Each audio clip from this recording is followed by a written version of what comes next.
하나님의 말씀 시편 10편 1절부터 18절을 제가 봉독하겠습니다.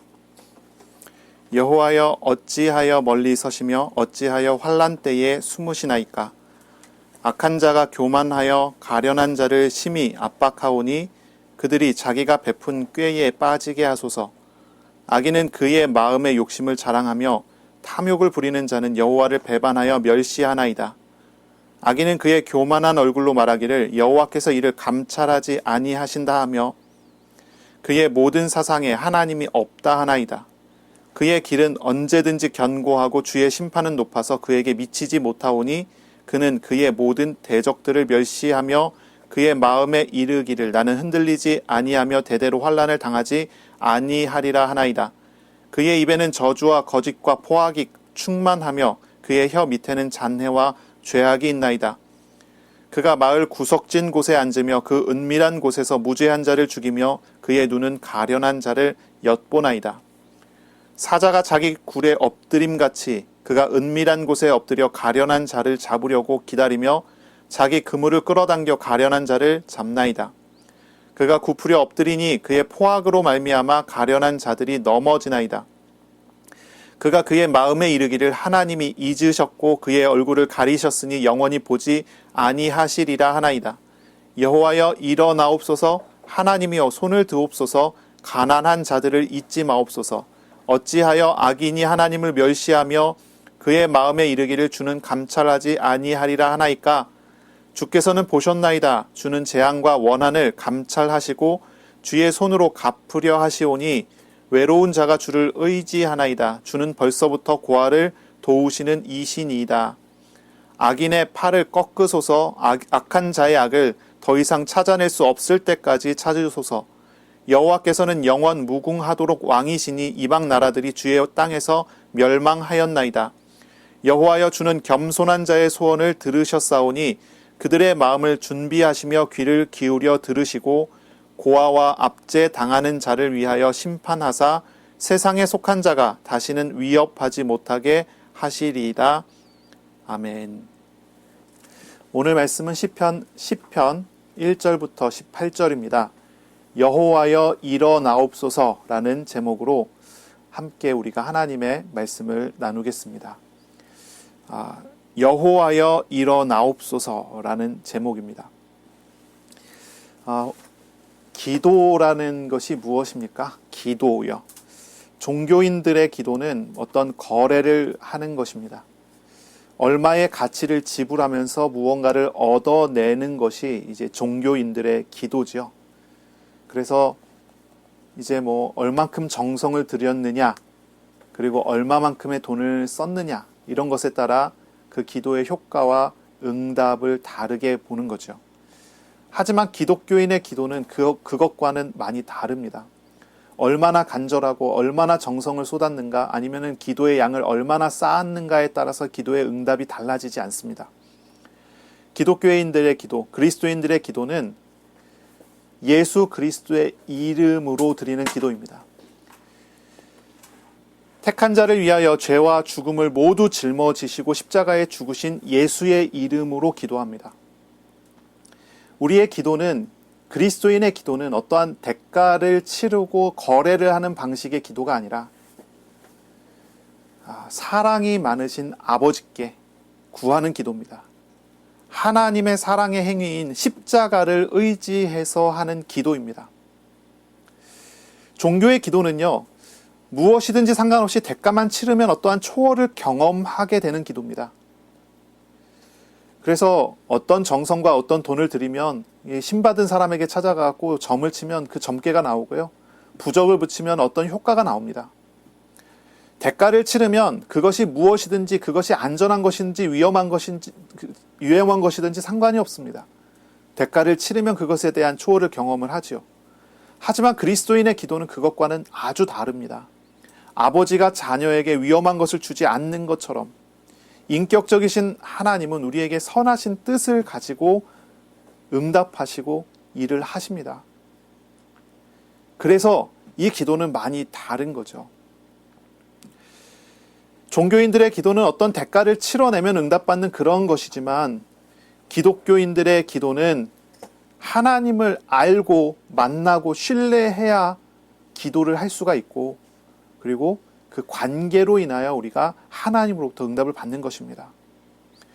그래서 우리 그리스도인들은요, 하나님을 정말 신뢰하는 사람이 참 기도를 할 수 있는 사람입니다.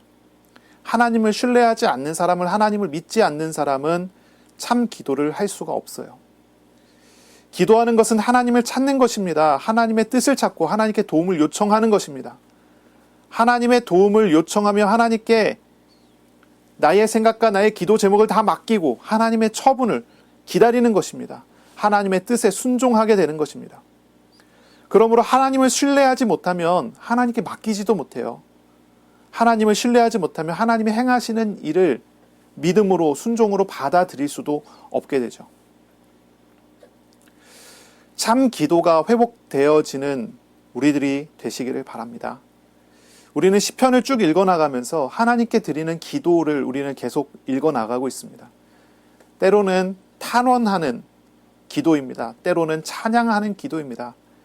때로는 회개하는 기도입니다. 이런 기도들을 통해서 우리는 하나님과의 인격적인 관계를 온전하게 하고 하나님을 경험하여 하나님을 신뢰하는 믿음을 회복해야 할 것입니다. 그리고 하나님을 신뢰하는 그 믿음으로 우리 자신을 하나님께 드리는 그러한 참 그리스도인, 참 제자로 세워져야 할 것입니다. 우리의 가정에서, 우리의 회사에서, 교회에서, 모든 만남 중에서 우리는 그 모든 현장을 다스리시는 하나님을 알아가야 할 것입니다. 하나님은 참으로 믿을 수 있는 하나님이십니다. 하나님은 우리의 모든 현장 속에서 우리와 함께 하시며 우리에게 그 신실하심을 나타내 주십니다. 그 하나님의 신실하심을 알아가고 믿고 경험하게 될 때 우리의 현장을 또 우리 하나님께 온전히 맡길 수 있고요. 그 속에서 우리는 참된 하나님의 나라의 백성된 삶을 살아가게 되는 것입니다. 오늘 저와 여러분이 하나님을 온전히 먼저 알아가는 그런 시간이 되시기를 바랍니다. 하나님의 신실하심을 경험하고 하나님께 자신을 온전히 맡기는 그런 날이 되시기를 바랍니다. 어떤 사람이 있습니다. 아주 큰 중요한 문제로 인해서 하나님께 기도하러 나옵니다. 그 기도 제목을 가지고 하나님께 무릎 꿇고 기도하기 시작합니다.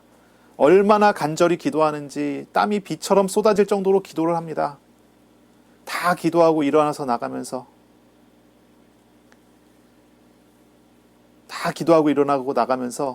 그 큰 문제를 가슴에 그대로 안고 다시 나갑니다. 이런 기도를 사람들이 많이 한다는 거죠. 하나님께 맡기지를 못하는 거예요. 내가 끌어안고 기도합니다. 하나님께 요청하는 것은 해결해달라, 문제를 풀어달라라고 요청을 하고 있지만 하나님께 맡기지를 못하고 자기가 끌어안고 살아갑니다. 그러나 참 기도자는 어떻습니까? 정말 심각하고 고민된 문제를 가지고 하나님 앞에 나와 기도하며 하나님을 만납니다.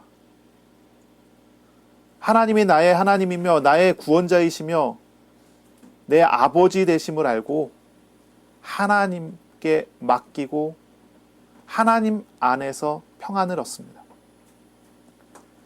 하나님의 신실하심을 믿기 때문에 기도 다 하고 일어나 나갈 때는 하나님이 나와 함께 하는 것에 대한 기쁨을 가지고 나아갑니다. 문제는 하나님께 맡기는 거죠.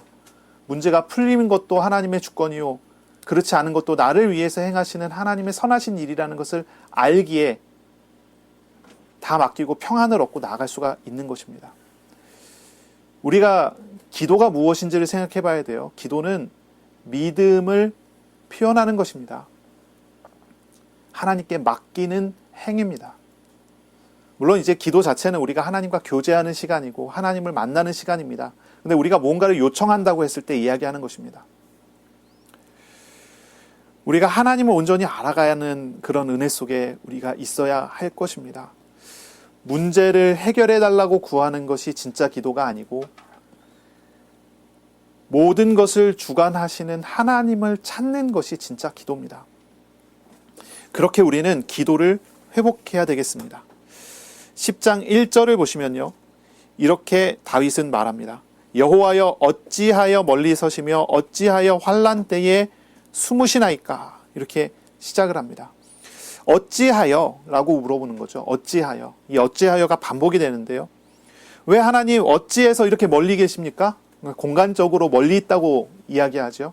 어찌하여 환난 때에 숨으십니까? 시간적으로 하나님 이런 때가 왔는데 하나님 왜 숨어 계십니까? 이렇게 물어봐요. 어찌하여 왜 그러십니까? 라고 물어봅니다. 하지만 이 구절을 잘 읽으면요, 이것은 사실 왜 이유를 묻는 그런 내용이 아니죠. 이유를 묻는 기도가 아니라 하나님을 찾는 기도입니다. 우리가 지난주에 읽었던 9장의 말씀은 감사로 시작을 했어요. 전심으로 하나님께 감사합니다. 하나님께서 행하신 기이한 일을 내가 전하겠습니다. 이러면서 이제 감사로 시작을 했어요. 찬양시입니다. 다윗은 과거를 돌아보고 그리고 미래를 생각할 때 기이한 일, 신비한 일을 나의 삶에 계속 행하시는 하나님께 감사했습니다. 그런데 이어지는 10장에서 하나님께 어찌하여 이렇게 하십니까? 라고 하며 기도가 시작이 돼요. 9장에서는 찬양시였는데 10장에서는 탄원시로 바뀌게 됩니다. 모든 것을 행하시는 하나님을 보며 하나님께 감사하고 또 감사했던, 전심으로 온 마음으로 하나님께 감사했던 다윗이 갑자기 현실 속에서 하나님 찾고 구하는 형식의 기도로 바뀌게 됩니다. 이런 변화를 우리는 좀 볼 수가 있어야 되겠죠. 다윗은 하나님이 과거에 기이한 일을 행하심으로써 은혜를 베푸셨고 미래에도 하나님께서 기이한 일을 행하시며 역사하실 것을 믿었습니다. 알았습니다. 하나님이 얼마나 능력이 많으시기에, 얼마나 능력이 많으신지, 지금까지 나를 어떻게 인도하셨는지, 앞으로도 하나님 나를 어떻게 세워 가실 것인지를 확실히 믿습니다.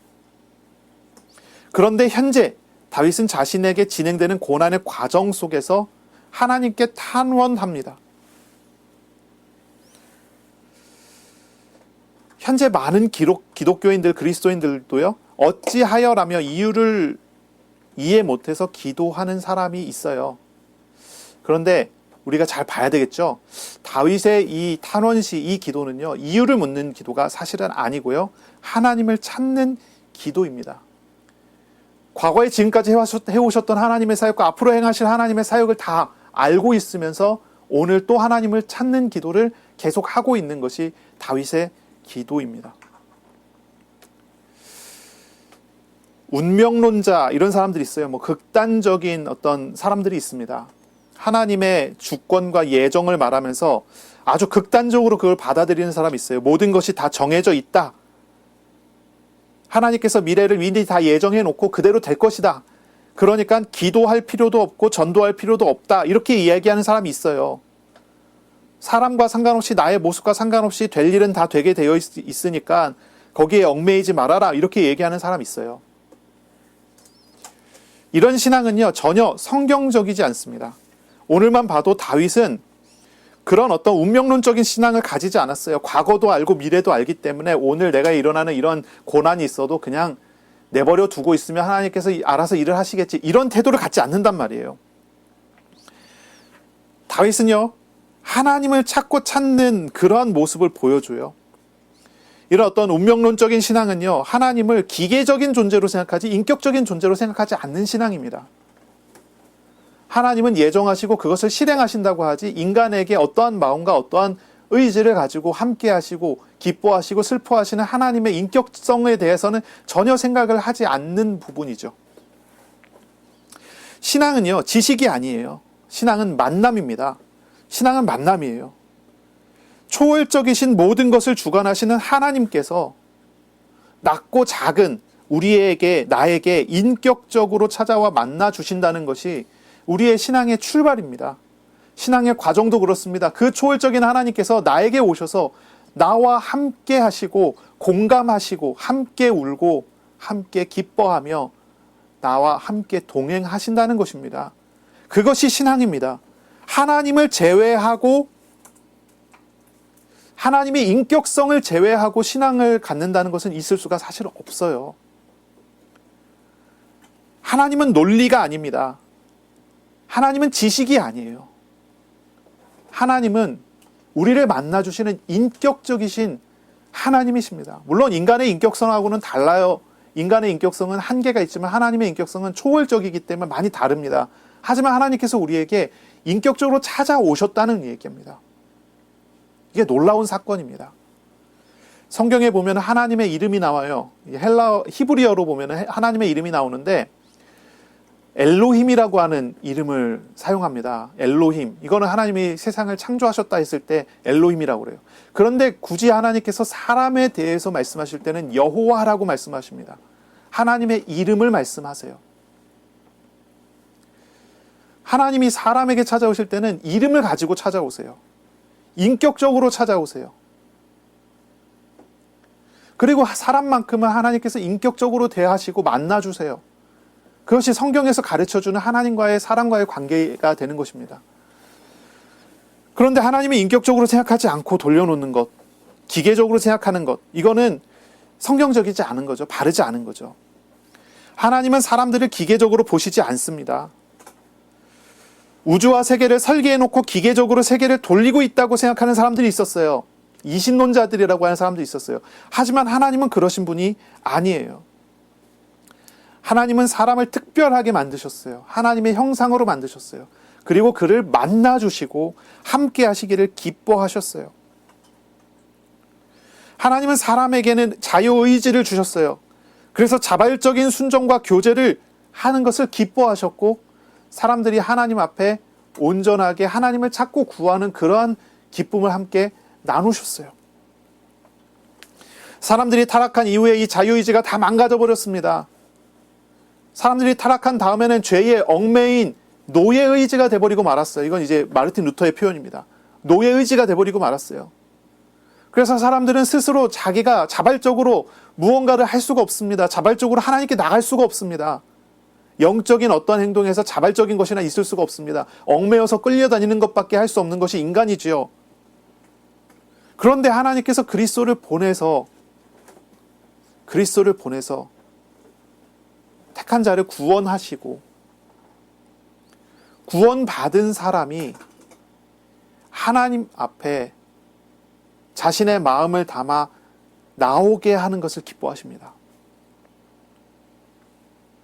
하나님은 아브라함을 부르시고 이스라엘을 부르시고 그리고 우리들을 부르십니다. 그리고 우리와 함께 하시며 강제적으로 우리에게 어떠한 일을 진행하시는 것이 아니라 오랜 시간 설득하고 또 설득하심으로 아브라함이 이스라엘이 그리고 우리들이 자발적으로 하나님 앞에 나와 하나님과 인격적 교제를 나누는 것, 그것을 하나님께서 기뻐하십니다. 하나님은 택한 사람들을 인격적으로 부르시고 인격적인 교제를 나누기를 원하세요. 사실 하나님은 모든 것을 하나님의 의지대로 행하실 수 있는 능력이 있습니다. 하지만 하나님은 사람들을 설득하고 자발적으로 하나님께 나오기를 기뻐하셔요. 그거 하기 원하십니다. 어떤 일을 진행하실 때도 사람을 통해 일하기를 원하시고 그것을 기뻐하십니다.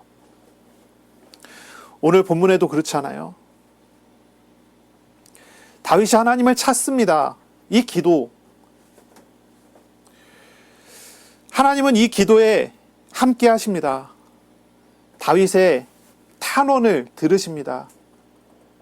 다윗이 눈물을 흘리는 것을 공감하시고 다윗이 기뻐하는 것에 공감하십니다.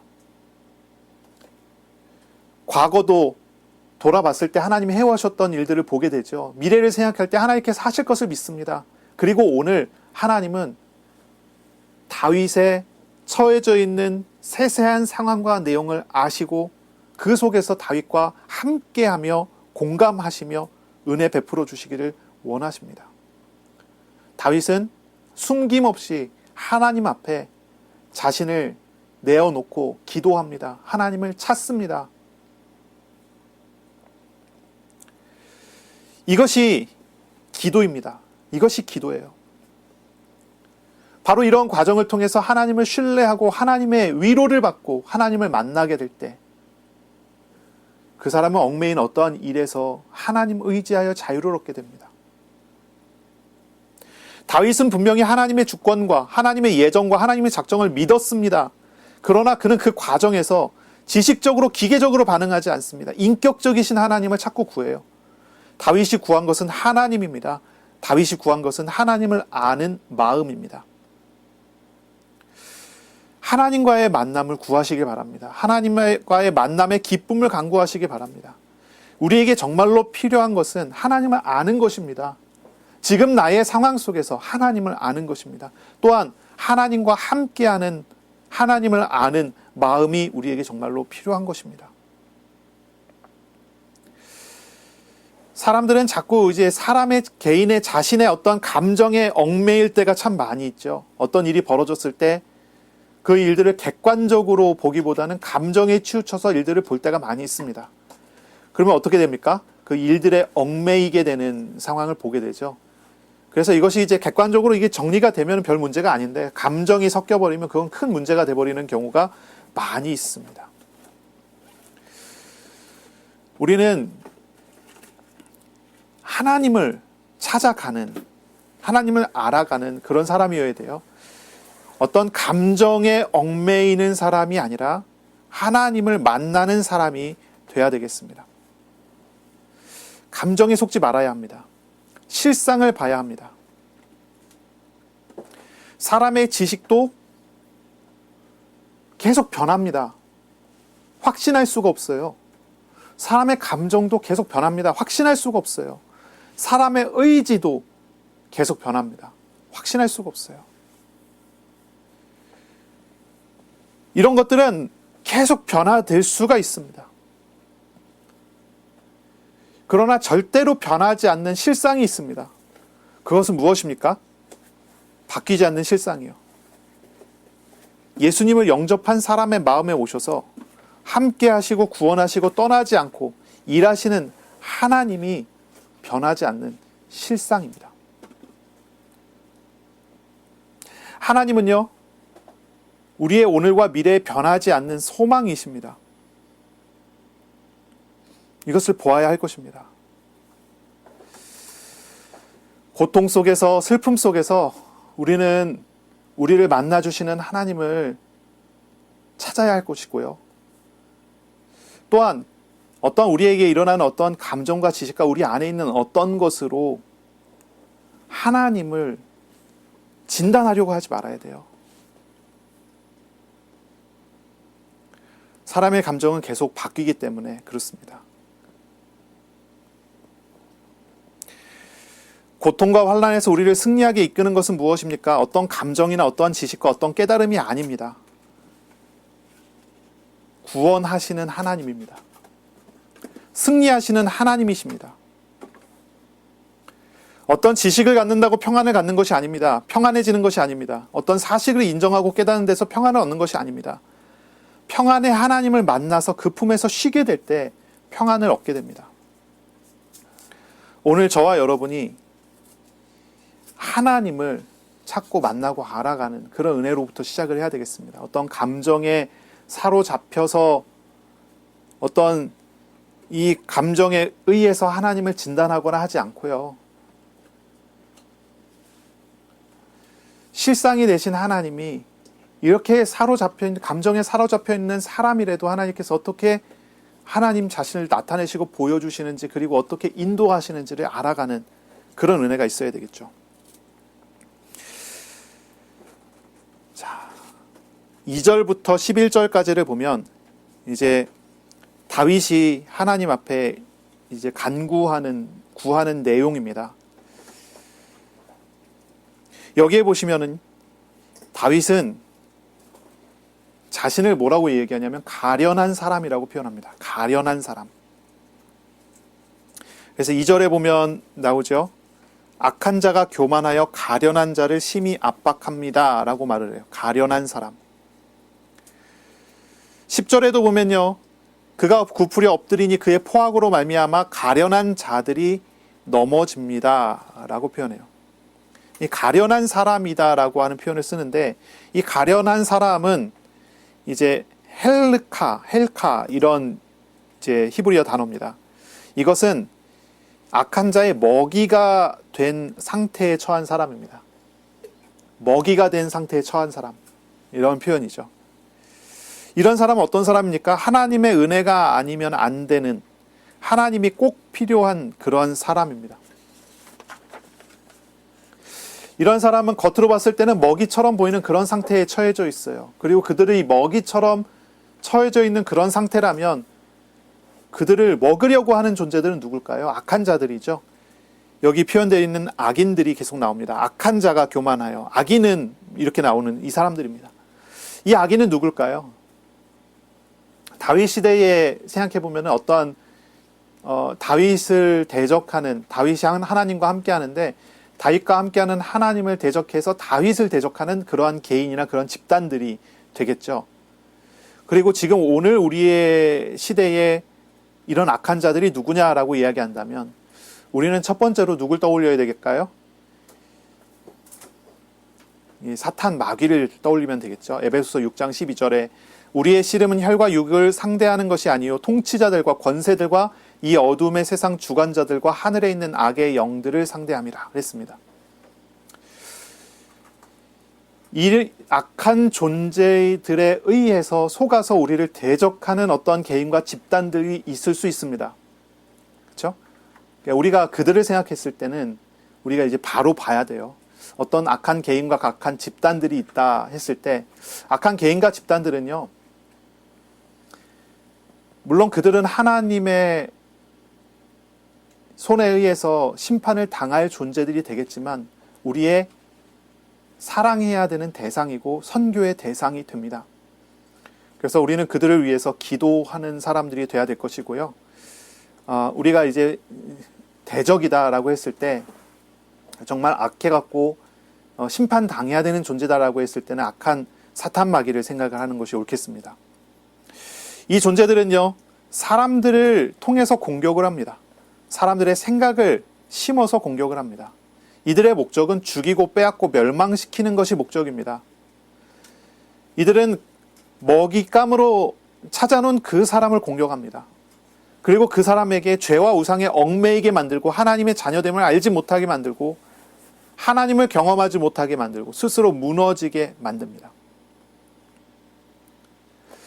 이런 악인들의 공격에는 사람들은 아주 쉽게 속습니다. 쉽게 낙심합니다. 말에 속고 행동에 속아서 넘어지기가 아주 쉽습니다. 다윗은 바로 이러한 가련한 사람이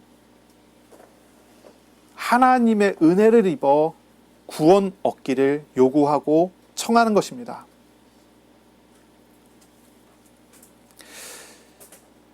악한 대적의 공격이 있을 때 우리는 어떻게 대처해야 되는지 우리가 이 내용들을 읽을 때 우리가 좀 알 수가 있겠습니다. 대적들은 이렇게 공격을 합니다. 뭐라고 합니까?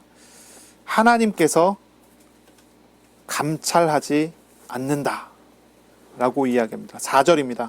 악인은 그의 교만한 얼굴로 말하기를 여호와께서 이를 감찰하지 않는다라고 하며 그의 모든 생각에 사상에 하나님이 없다 하나이다. 하나님이 없다. 뭐 무신론을 이야기하는 게 아니라요. 하나님의 심판은 없다. 이런 표현입니다. 그 당시에는 하나님이든 우상이든 믿지 않는 그런 세력은 없다고 생각하시면 돼요. 이렇기 때문에 이 사람들은 하나님의 감찰함이 없고 하나님의 심판도 없다라고 이야기를 하는 것입니다. 그러면서 뭐라고 하냐면은 5절에 그의 길은 언제든지 견고하다라고 이야기합니다. 이 악한 이 사람들의 길은 견고하다. 예수님의 어떤 좁은 길과는 다르게 넓은 길, 뭔가 견고해 보이는 그런 길을 자랑합니다. 그리고 하나님의 심판은 자신에게 미치지 않는다라고 이야기합니다. 자신은 어떤 환난을 당하지 않을 거다라고 말을 합니다. 그러니까 이 대적들은요, 하나님에 대해서 많이 이렇게 모욕을 하는 그런 모습을 보여주는 거죠. 그러면서 입으로는 거짓과 이제 7절이죠. 그의 입에는 거짓과 저주와 포악이 충만하며 그의 혀 밑에는 잔해와 죄악이 있나이다. 말로 폭언을 합니다. 말로 죄를 짓습니다. 그리고 그 폭언의 대상은 다윗입니다. 이 악한 자, 이 사탄 마귀는요, 우리에게 악한 일을 계속합니다. 악한 말을 계속합니다. 아마 사탄이 하는 말에서 악한 내용을 빼면은 아무 소리도 안 나올 거예요. 사탄이 하는 말은 아무리 듣기 좋아 보이는 말이라도 죽이는 말이요, 빼앗는 말이요, 멸망시키는 그런 말입니다. 하나님께서 우리에게 어떤 방식이든지 좋은 것을 주시지만 사탄 마귀는 어떤 방식이든지 우리에게 나쁜 것을 줍니다. 우상이 우리에게 어떠한 것을 보상으로 주는 것처럼 보여도 그것의 결론은, 그것의 목적은 분명합니다. 악한 것입니다. 이 대적들은 이렇게 악하게 말을 합니다. 말뿐만이 아니라 행동도 그렇습니다. 8절에 보면 그가 마을 구석진 곳에 앉으며 은밀한 곳에서 무죄한 자를 죽이며 그의 눈은 가련한 자를 엿보나이다. 그들은 숨어 있습니다. 숨어 있어요. 눈에 보이지 않는 곳에 숨어 있어요. 숨어서 어떻게 합니까? 의인을 죽이려 합니다. 공격합니다. 그의 눈은 먹잇감을 찾아보고 있고 먹잇감을 쫓아가고 있습니다. 9절입니다. 사자가 자기 굴에 엎드림같이 은밀한 곳에 엎드려서 가련한 자를 잡으려고 기다립니다. 또 그물을 쳐서 그물을 잡아당겨 가련한 자를 잡습니다. 그가 굽으려 엎드리니 그의 포악으로 말미암아 가련한 자들이 넘어지나이다. 이 악한 대적들은요, 하나님을 모욕할 뿐 아니라 말로, 언어로 우리를 괴롭히고 행동으로 우리를 넘어뜨리려 합니다. 이것이 대적들의 행동이고 대적들의 말입니다. 바로 이러한 일들을 다윗이 당하고 있던 거예요. 다윗이 믿는 하나님을 늘 모욕하고 다윗에게 악한 말들을 합니다. 좋은 걸 주는 것처럼 하면서 모든 것을 죽이고 빼앗기 위한 일들을 계속합니다. 행동으로 다윗을 고통스럽게 하고 폭력을 가합니다. 이때 다윗은 어떻게 합니까? 이런 원통한 일을 당하고 있을 때 다윗은 하나님께 이 모든 것을 다 낱낱이 내어놓고 기도합니다. 하나님께 기도합니다. 하나님, 저 사람들이 하나님을 교만하게, 하나님을 대적합니다. 하나님의 사람을 대적합니다. 그들은 말로 하나님의 사람들에게 폭력을 가하고 하나님을 업신여기고 행동으로 폭력을 가합니다. 그들은 폭력을 쓰면서 하나님을 모욕하고 있습니다. 이렇게 하나님께 말을 하고 있는 거예요. 그러면서 다윗은 자신과 자신의 하나님을 모욕하는 이들을 두고 하나님의 통치하심을 간구합니다. 저들은 하나님의 감찰하심이 없다고 하고 저들은 하나님의 심판이 없다고 하는데 모든 것을 감찰하시는 하나님, 모든 것을 또한 때에 맞춰 심판하시는, 그리고 택한 자를 구원하시는 하나님을 구하고 있습니다. 억울한 일을 당할 때 다윗은 하나님을 찾습니다. 하나님을 구합니다. 저와 여러분 어떻습니까? 억울한 일 당할 때, 어려운 일 당할 때 어떤 말로 상처를 받고 어떤 일로, 행동으로 우리가 어려움을 당하고 있을 때 어떤 기도를 하십니까? 다윗은 하나님이 나의 하나님이고 하나님이 모욕당하고 있다라고 이야기를 하는 거예요. 하나님을 높입니다. 하나님을 찾습니다. 하나님께서 행하여야 할 일들을 구합니다. 정말 어려운 일이 있을 때 우리가 구해야 될 것은 하나님을 찾는 일입니다. 우리 하나님은 우리를 잘 아시고 우리의 필요도 잘 아시죠. 하나님은 기계적으로 응답하시는 게 아니라 인격적으로 응답을 하실 것입니다. 하나님은 우리 자녀들의 목소리에 귀를 기울이시죠. 그 높으신 지혜로 우리와 함께하여 주십니다.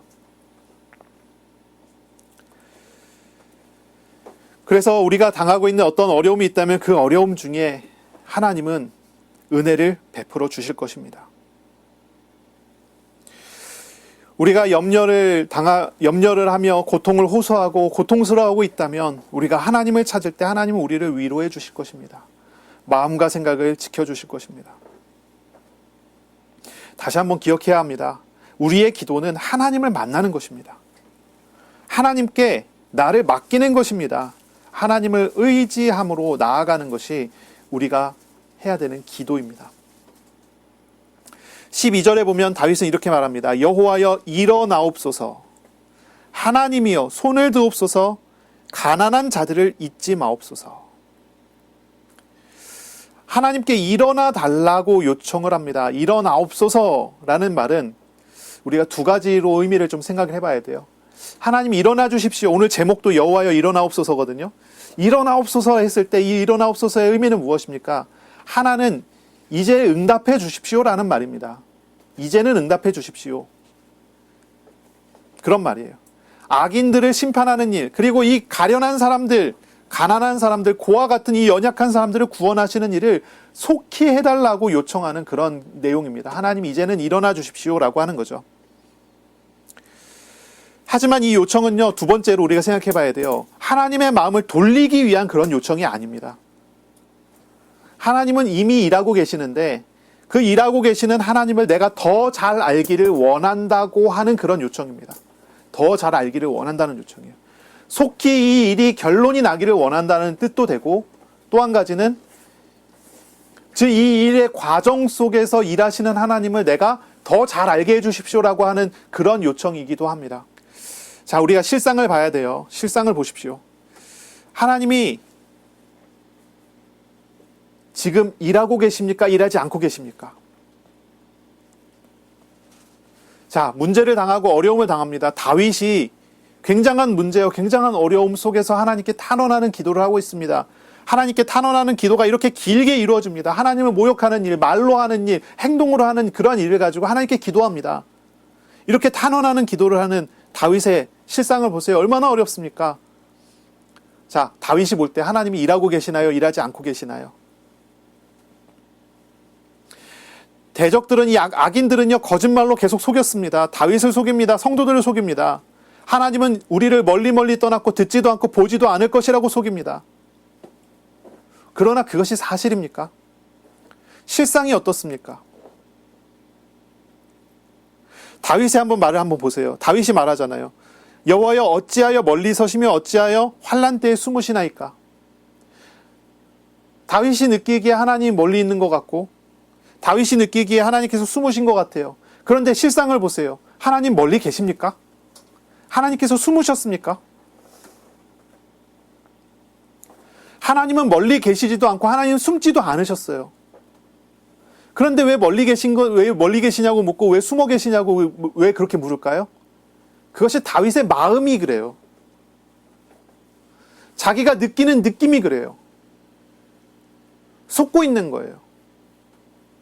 거짓말에 속았어요. 하나님은 쉬지 않고 계속 일하고 계시는데 악한 자들이 계속 거짓말하니까 거기에 속아버렸어요. 거기에 동조돼 버렸어요. 실상을 보면 그렇지 않은데 겉모습을 보니까 자기가 지금 처해져 있는 상황이 지금 비참하거든요. 그러니까 거기에 속아버렸어요. 하나님 멀리 계십니까? 어찌하여 숨으십니까? 이러는 거예요. 하지만 하나님은 멀리 계시지도 않고 숨지도 않으셨어요.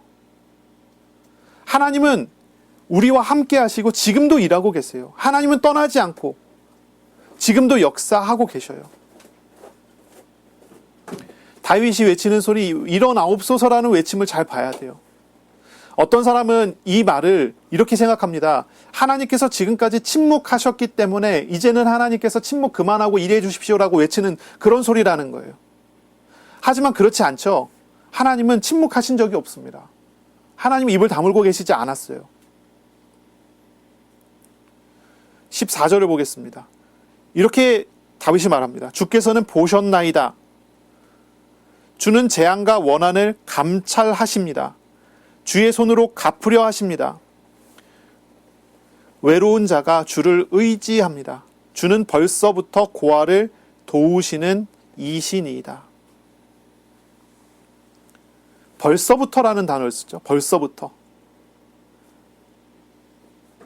다윗은 이미 하나님은 보고 계시다는 걸 압니다. 다윗은 이미 하나님이 심판하시고 구원하심을 행하고 계시는 하나님이라는 걸 압니다. 하나님께서 침묵하시지 않는다는 걸 압니다. 이 일어나옵소서는요, 잠자고 계신 하나님을 깨우는 내용이 아니에요. 다윗은 하나님께서 지금도 일하고 계심을 알고 있단 말이죠. 다윗이 구하는 바는 하나님의 일하심을 더 알기 원한다는 말입니다. 하나님을 더 의지할 수 있도록 도와달라고 하는 그런 말입니다. 그러니 이 기도를 우리가 잘 봐야 돼요. 나를 외면해서 나에게 귀를 닫고 눈을 닫고 계신 하나님께 나를 봐주십시오, 귀를 열어서 내 소리를 들어주십시오 하는 그런 기도가 아니란 말이죠. 이미 보고 계시고 이미 듣고 계신 하나님께 내가 그 하나님이 함께 하심을 마음과 감정으로부터 멀어진 것처럼 느끼고 있으니 이제 하나님을 다시 더 알 수 있게 해주십시오 라고 하는 그런 기도가 되는 거죠. 우리가 진짜 기도할 제목은 무엇입니까? 하나님을 더 알기 원하는 것입니다. 하나님께서 내게 멀어져 계시다고 느껴지십니까? 그렇다면 하나님께 정말 기도해야 될 것입니다. 하나님을 더 알게 해달라고, 온전히 알게 해달라고. 말씀이 선포될 때마다 우리는 말씀을 따라 응답해달라고 기도해야 되겠습니다. 그러나 하나님의 선하신 시간표를 신뢰한다고 고백하세요. 그 과정에서 하나님의 일하심을 더 잘 알게 해달라고 기도하세요. 말씀 안에서 우리가 하나님과 교제할 때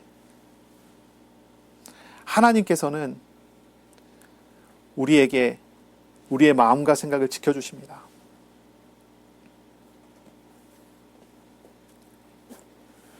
하나님께서 오늘 우리와 함께 하시고 일하시는 실상을 우리가 보게 된다면 우리는 시간표와 상관없이, 일이 풀리고 안 풀리고 상관없이 하나님 나라를 누리는 그런 은혜 속에 들어가게 되는 것입니다.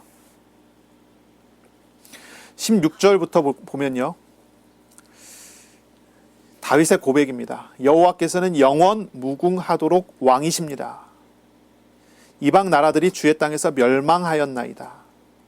이 17절 말씀입니다. 여호와여, 주는 겸손한 자의 소원을 들으셨사오니 그들의 마음을 준비하시며 귀를 기울여 들으시고 고아와 압제당하는 자를 위해 심판하사 세상에 속한 자가 다시는 위협하지 못하게 하시리이다. 하나님은 영원 무궁하신 왕이십니다. 하나님은 택한 백성인 우리들을 위해서 지금도 세상을 다스리시고 대적들과 이방 나라들까지 심판하시는 분이십니다.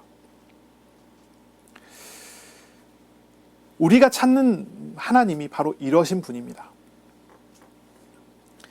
이 하나님은 겸손한 자의 소원을 들으셔요. 겸손한 자의 소원을 들으십니다. 하나님께서 겸손한 자의 마음을 준비하시고 귀를 기울여 들어주십니다. 그리고 역사를 이루시는 분이시죠.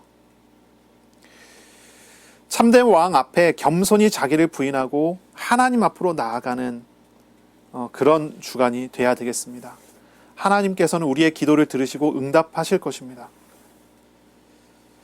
하나님의 통치 아래서 매일을 살아감으로써 평안과 기쁨을 회복하는 그런 주간이 되시기를 바랍니다. 대적의 공격에 의해서 사방으로 얽매인 눌림과 시험이 다가올 때가 있을 수 있습니다. 그럴 때 우리는 어떻게 반응해야 될까요? 먼저는 우리가 참 왕이신 하나님을 찾고 구해야 할 것입니다. 물론 하나님께서는 자녀들의 마음에 오셔서 지금도 일하고 계시죠.